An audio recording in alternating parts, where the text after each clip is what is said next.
Hello friends, मैं advocate Vinod Sharma अपने channel कानून और आम आदमी में आपका एक बार फिर हार्दिक स्वागत करता हूं। दोस्तों, आज की वीडियो में हम चर्चा करेंगे सीआरपीसी के सेक्शन 250 यानी कि 250 के बारे में। Compensation for acquisition without reasonable cause यानी कि उचित कारण के बिना अभियोग के लिए प्रतिकर या मुआवजा। दोस्तों, जैसा कि देखने में आता है कि कई बार पुलिस बिना रीज़नेबल कॉज के किसी कंप्लेनेंट या इन्फॉर्मेंट की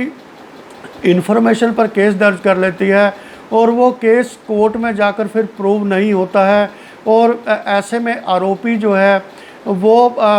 उसको एक्विट कर दिया जाता है या डिस्चार्ज कर दिया जाता है। तो तब बात आती है कि झूठे आरोप लगाकर जो है कोर्ट में केस किया, तो क्या उसके बदले में आरोपी को कंप्लेनेंट या इन्फॉर्मेंट से मुआवजा मिलना चाहिए? अगर मिलता है, वो क्या क्या शर्तें होती हैं, कितना मुआवजा मिलता है और क्या उसके सारे प्रोविज़न्स हैं? तो दोस्तों, आज हम बात करेंगे इस वीडियो में जो प्रोविज़न्स हैं मुआवजे के सेक्शन 250 सीआरपीसी के तहत।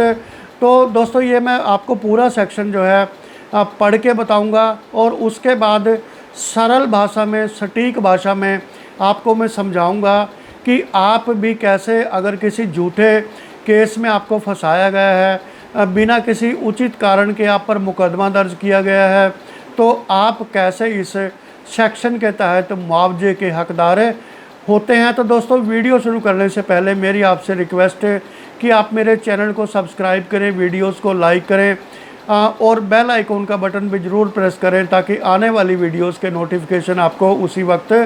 मिलते रहें। तो दोस्तों, वीडियो शुरू करते हैं। इसमें जो 250 सेक्शन है सीआरपीसी का, उसमें क्लोज 1 क्या कहता है ये मैं आपको बताता हूँ सरल भाषा में कि if any case instituted on complaint or upon information given to police officer or to a magistrate, कि अगर कोई केस दर्ज किया गया है किसी कंप्लेनेंट की कंप्लेंट पे या इन्फॉर्मेंट की इन्फॉर्मेशन पे जो पुलिस ऑफिसर को दी गई हो या मजिस्ट्रेट को दी गई हो, one or more persons is or are accused before a magistrate of any offence triable by a magistrate. और इसमें एक आरोपी हो सकता है, एक से ज़्यादा आरोपी हो सकता है। जो मजिस्ट्रेट के सामने ये कंप्लेंट आई, जो मजिस्ट्रेट के जुरिस्डिक्शन में ट्राइबल हैं, and the magistrate by whom the case is heard, और जिस मजिस्ट्रेट के सामने केस सुना जाता है, डिस्कस किया जाता है, डिस्चार्जेस और एक्विट्स ऑल और एनी ऑफ द अक्यूज्ड, और वो मजिस्ट्रेट एक अक्यूज़ को या सभी अक्यूज़ को या किसी अन्य अक्यूज़ को मामले में डिस्चार्ज कर देते हैं, and is of the opinion that there was no reasonable ground for making the accusation. और वो ये जो है उनका मत हो मजिस्ट्रेट का डिस्चार्ज करते वक्त कि ये जो केस किया गया था इसमें कोई भी रीजनेबल ग्राउंड नहीं था, यानी कि उचित आधार इसका नहीं था कोई केस का ऐसे आरोप लगाने के लिए अगेंस्ट द अक्यूज्ड, या एक अक्यूज़ के प्रति या इसमें अगर कई सारे हैं उनके प्रति, the magistrate may by his order of discharge और एक्विटल। तो जब मजिस्ट्रेट एक्विटल का या डिस्चार्ज का ऑर्डर लिखवाते हैं, if the person upon whose complaint or information the accusation was made is present, और अगर कंप्लेनेंट या इन्फॉर्मेंट ऑर्डर लिखवाते वक्त कोर्ट में मौजूद हैं, तो तब magistrate can call upon him fourth with two show cause why he should not पे compensation to such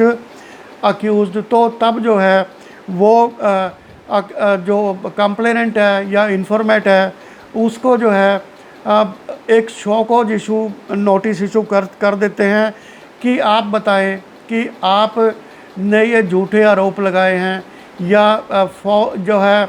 acquisition without any reasonable ground जो लगाए हैं, तो इसके बदले में क्यों ना आपसे कंपनसेशन वसूल किया जाए। जो अक्यूज़ को पे किया जाएगा, और अगर ज़्यादा अक्यूज़ हैं तो सभी को पे किया जाएगा। और अगर वो प्रेजेंट नहीं है कोर्ट में उस वक्त, then direct the issue of summons to him to appear and show cause as aforesaid. तब जो है वो उसके नाम के समन इशू कर सकते हैं, और उस शो कोज के लिए कि वो आकर बताएं कोर्ट में कि क्यों ना जो है उनसे मुआवजा वसूल किया जा सके। ये दोस्तों इसका जो है क्लोज़ 1 है। ये वीडियो थोड़ी लंबी जा सकती है, इसलिए प्लीज़ बियर विद मी, क्योंकि ये एक बहुत ही इम्पोर्टेंट सेक्शन है ये, और इसको मैं अलग अलग जो है टुकड़ों में नहीं बना सकता, तो थोड़ी सी लेंथी वीडियो हो सकती है। इसमें दूसरा पॉइंट है दोस्तों, the magistrate shall record and consider any cause which such complainant or information may show. तो तब जो वह अपना रिप्लाई फाइल करता है, जो कंप्लेनेंट है या इन्फॉर्मेट है, शो कोज नोटिस के बदले, and if he satisfied that there was no reasonable ground. और अगर मजिस्ट्रेट को लगे कि रिप्लाई फाइल करने के बाद भी कोई इसमें दम नहीं है केस में, और कोई जो है रीज़नेबल ग्राउंड नहीं था आरोप लगाने का, तब जो है he may for reasons to be recorded, तब जो है अपने लिखित कारण वो रिकॉर्ड करेंगे, and make an order that compensation to such amount. तो तब जो है वो कंपनसेशन का ऑर्डर कर सकते हैं जो अक्यूज़ को पे किया जाएगा, not exceeding the amount of fine. लेकिन यह कंपनसेशन फ़ाइन के जो सेक्शन में फ़ाइन होता है पनिशमेंट का, उस फाइन से ज़्यादा नहीं होगा। And he is empower to impose, या जितनी उनकी जो है पावर है फ़ाइन इम्पोज करने की, उससे ज़्यादा नहीं होगा। As he may determine be by such complainant or इन्फॉर्मेट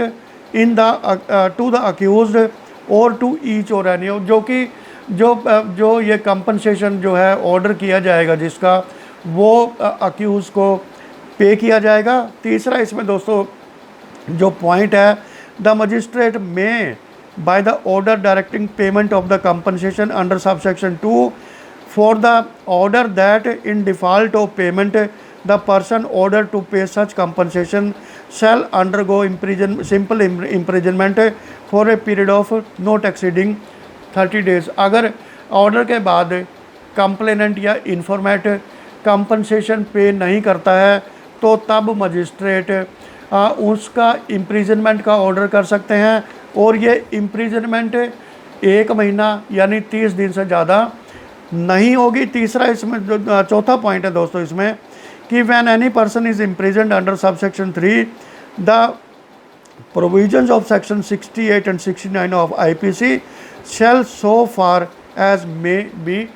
apply, कि जब कोई इस जो है ऑर्डर से किसी व्यक्ति को इम्प्रिजनमेंट होती है यानी कि जेल होती है, तब उस पर IPC के सेक्शन 68 और 69 भी जो है अप्लाई होते हैं। पांचवा पॉइंट है इसमें, no person who has been directed to pay compensation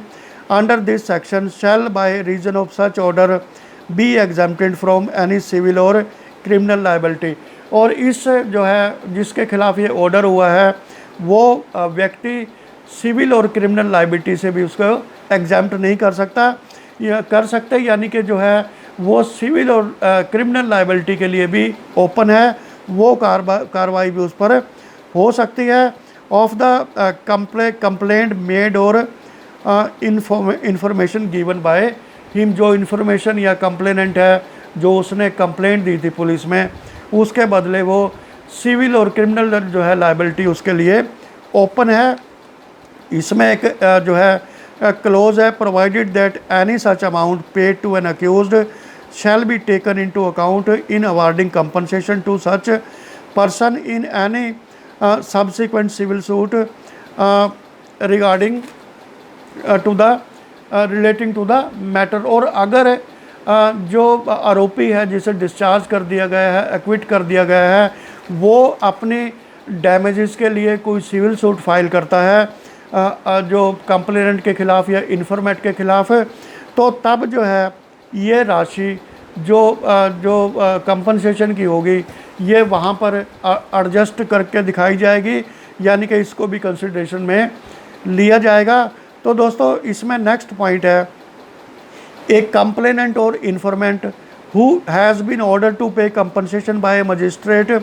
of second class to pay compensation exceeding ₹100, यानी कि जिस मजिस्ट्रेट ने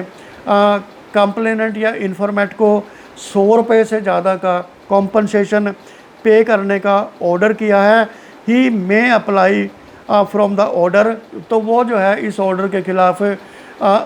सेशन कोर्ट में अपील में जा सकता है। As if such complaint or informant had been convicted on a trial held by such magistrate, उसी तरह जा सकता है अपील में जैसे अगर मान लो किसी केस में कन्विक्शन होता है कंप्लेनेंट का या इन्फॉर्मेट का, तो तब वो अपील करता है, तो ऐसी ही अपील वो इस केस में भी कर सकता है। तो दोस्तों इसमें नेक्स्ट पॉइंट है, when an order of payment of compensation to an accused person is made in a case which is subject to appeal under subsection 6, और अगर कंपनसेशन के ऑर्डर के ख़िलाफ़ जो कंप्लेनेंट है वो जो अपील में जाता है, the compensation shall not be paid to him before the period allowed for presentation of appeal, तो तब जो है जो अपील का वक्त होता है उससे पहले जो आरोपी है यानी कि एक्विटल जिसको मिला है उसको कंपनसेशन पे नहीं किया जाएगा। कंपनसेशन तभी पे किया जाएगा जब अपील का वक्त निकल चुका होगा या जो अपील का डिसीज़न आएगा उसके तहत कंपनसेशन पे किया जाएगा। और इसमें दोस्तों लास्ट पॉइंट है, the provisions of this section apply to summons case as well as warrant cases, और जो इसके जो प्रोविजंस हैं इस सेक्शन के, सेक्शन 250 के, वो वारंट केसेस और समन केसेस दोनों पे बराबर जो है अप्लाई होते हैं, यानी कि दोनों तरह के केस इस सेक्शन के तहत डिसाइड किए जाते हैं। तो दोस्तों आज की वीडियो में इतना ही, मिलता हूँ एक नई वीडियो के साथ।